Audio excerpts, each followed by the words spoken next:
महाराष्ट्र राज्याचे जलसंपदा मंत्री राधाकृष्ण विखे पाटील आज नालासोपारा दौऱ्यावर आहेत।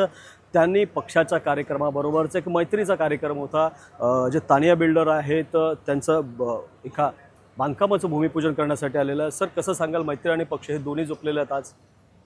नाही, दोन्ही कार्यक्रम आपले घरचेच होते। तर पक्ष कार्यकर्त्यांशी संवाद करणं, आमदार राजन नाईक साहेबांनी त्यासाठी मला विनंती केली आणि निश्चितच पक्षाचा कार्यक्रम माझ्या दृष्टीने त्याला सर्वात महत्त्वाचं प्राथम्य माझ्या दृष्टीने आहे।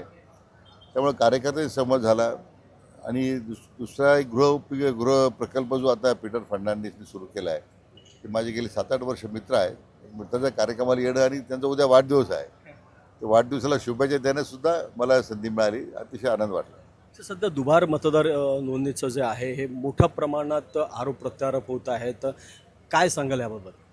आता निवडणूक आयोगाने एक प्रक्रिया सुरू केलेली आहे या सगळ्या मतदारांच्या याद्याच्या संदर्भामध्ये, पण हा जो काही फेक नेरेटिव्ह पसरवण्याचा प्रयत्न विरोधी पक्षाकडून होतो आहे मतदानाच्या संदर्भामध्ये, त्याचे काय परिणाम झाले हे बिहारच्या जनतेने दाखवून दिलेले आहे।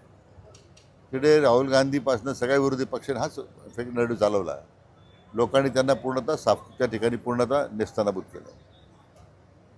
लोकशाहीच्या प्रक्रियेमध्ये तुम्ही जनतेचा कौल स्वीकारला पाहिजे। तुम्ही अशा फेक नेरेटिव्हमध्ये फेक वोटिंग झालं, असं बोगस वोटिंग झालं, या पद्धतीने आपण मतदारांचा अपमान करतो। आता मुंबई महापालिका डोळ्यासमोर ठेवून आज विरोधी पक्षाला एकदम अचानक जाग आलेली आहे या सगळ्या मतदार याद्या संदर्भामध्ये। मला वाटतं त्यांनी अशा प्रकारचे आरोप करणं याचा अर्थ त्यांनी आपला पराभव आताच मान्य केलेला आहे असं माझं मत आहे। काय बोलतं की महापालिकेच्या आता ज्या निवडणुका होणार आहेत त्यामध्ये युती होईल अशी शक्यता? जसे नगर परिषद नगरपंचायतमध्ये तर प्रत्येक आमनेसामनेच होते सत्ताधारी। नाही, नगर परिषदेमध्ये तर शक्यतो आपण प्रयत्न केला, जिथं शक्य आहे तिथं आपण युती झाली, काही ठिकाणी झाली नाही। मुंबई महापालिकेसंदर्भात राज्याचे प्रमुख माननीय मुख्यमंत्री महोदय निर्णय करतील। मंगलप्रभात लोढा म्हणतात की सर्व पक्ष मीच चालवतो, त्याबद्दल काय म्हणाल?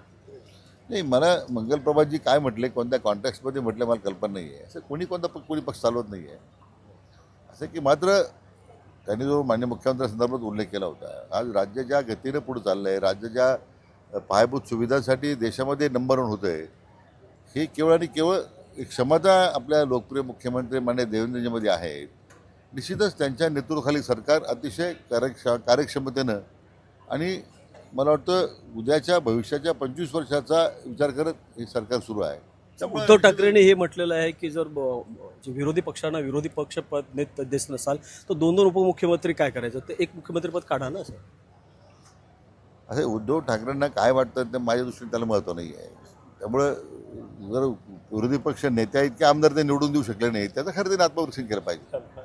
नक्की होते हे राधाकृष्ण विखे पाटील यांनी स्पष्ट सांगितलेलं आहे की जर विरोधी पक्ष आपले तेवढे आमदारच जर निवडून आणू शकत नाहीये तर मग ते कसे बोलू शकतात? प्रभाकर कुडालकर, एबीपी माझा, नालासोपारा।